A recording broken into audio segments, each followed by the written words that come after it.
dragon sits perched on the edge of the caldera. You eye him warily, shouting, "There's nowhere left to run." He lets loose an intimidating roar, but you and your party stand tall, unbowed. Victory is within reach.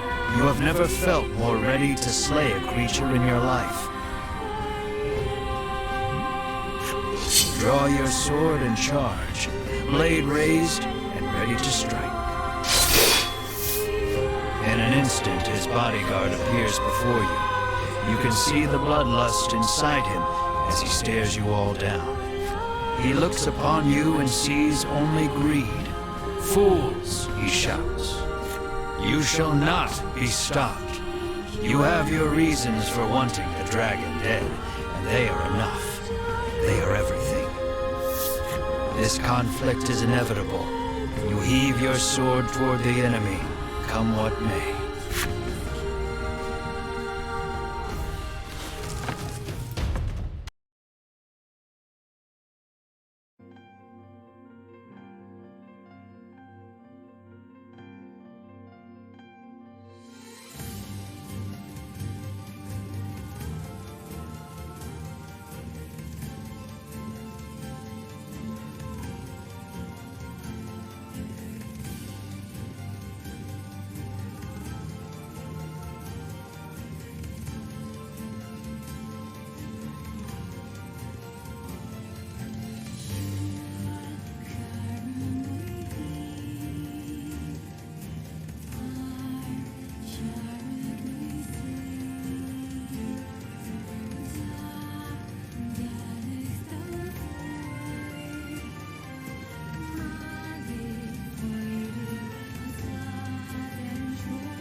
"Why would you give your life to protect the dragon?" Melanie asks sharply. Asks the one who has forsaken her own. "What would you know of loyalty?" Vince roars, consumed with rage. He begins chanting, no doubt preparing to cast a spell. No, that spell is forbidden, Melanie shrieks. It's too late. A stupendously powerful magic swirls out of the ether, enveloping them both. Vince turns to face you once more, his aura unlike anything you've felt before. You tighten your grip on your sword. There's no turning back now.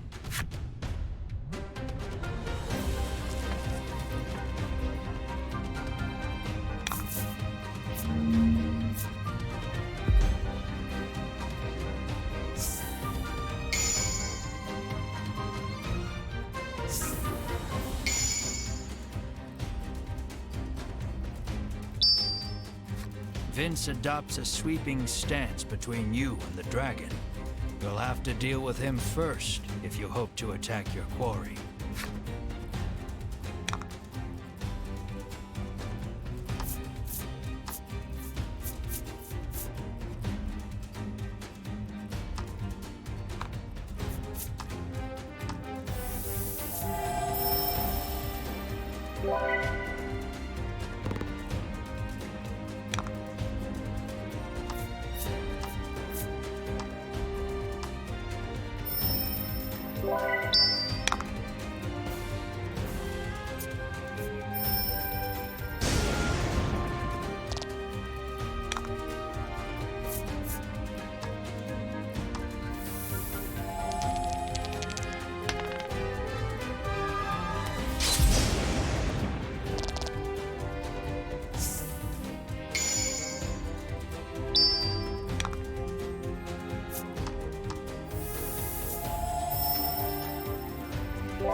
The battle has been won. Tears stream down Vince's face. You watch him out of the corner of your eye as you turn your attention toward the dragon. Vince, undeterred by the wounds that now cover his body, rises to his feet and moves to protect the dragon one last time. Enough! The dragon speaks. He declares that he wishes to see further harm befall none. Then you ought not to have brought harm upon us, you shout, listing off the horrors you have heard on your journey. Vince, filled with righteous indignation, denounces each and every one as a lie. The dragon admits that your prowess in battle and willingness to pursue him the world over have earned you the right to hear the truth about this world. The dragon claims he shares a special bond with the medicine that helps people the world over.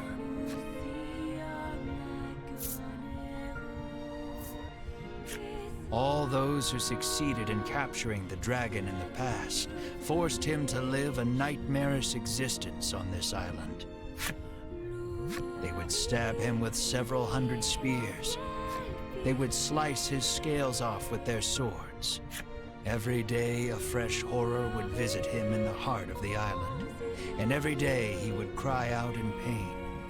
They then gathered up the dragon tear he shed and used it to produce their medicine. Everyone in the world drinks this medicine as though it were water. Taking this medicine heals all wounds and cures all ills. It is a crutch that humanity can no longer live without. The primary ingredient in this medicine is dragon tear. You cast your mind back over your travels, over all the people who sought the medicine and were saved by it. The mere thought that so much good was born of the dragon's torture makes your mind reel. You feel unmoored. No one moves, or so much as makes a sound. His words weigh on each and every one of you. The dragon claims he has grown weary of suffering for the benefit of humankind, and so he intones.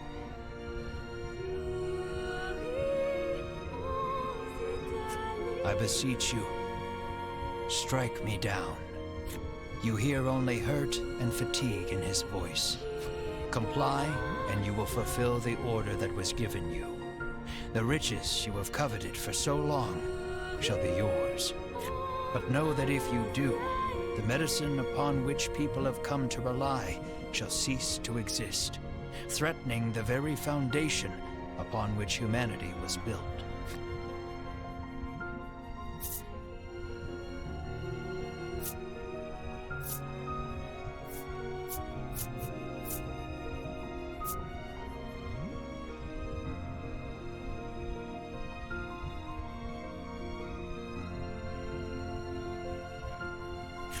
No matter the consequences, you resolve to complete your quest and slay the dragon. You adjust your grip and move to strike the dragon down once more.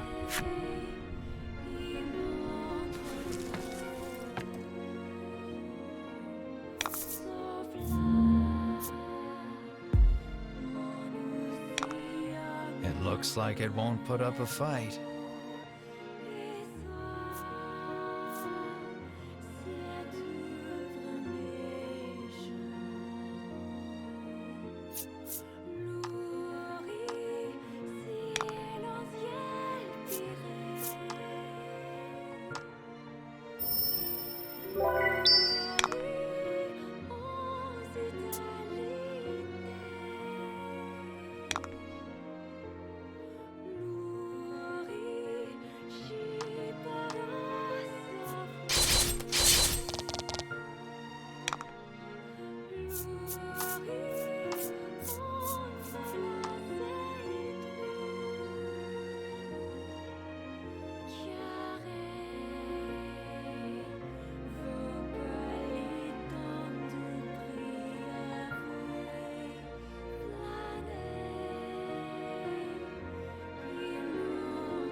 Out of nowhere, a burst of magic crashes over the entire party, rendering you unable to move.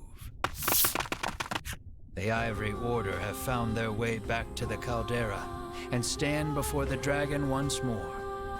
Sherwin stares the dragon down, fire in his eyes. At last, the world is safe, he says. Seize him at once. Edwin urges. With a nod, Sherwin approaches the dragon.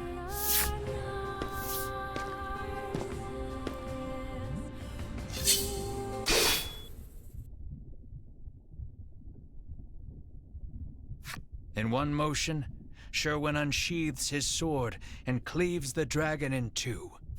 The dragon's lifeless corpse lurches backward before dropping over the edge into the caldera. "What have you done?" the others ask quietly, unable to comprehend Sherwin's actions. The earth shakes. The dragon's body seems to have energized the lava enough to spur an eruption.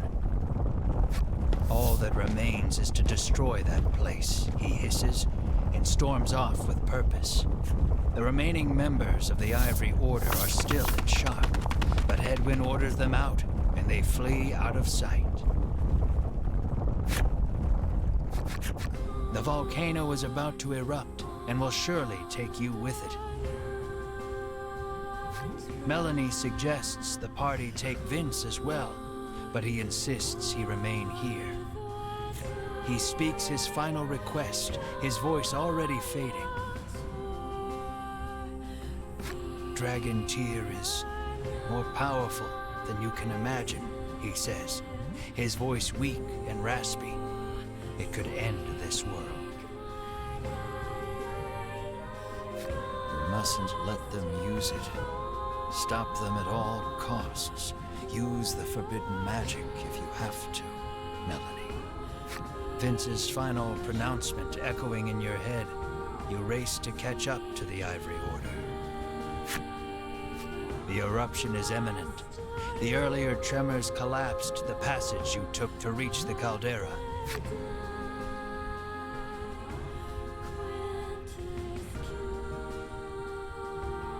Follow the other passage out and escape before it's too late.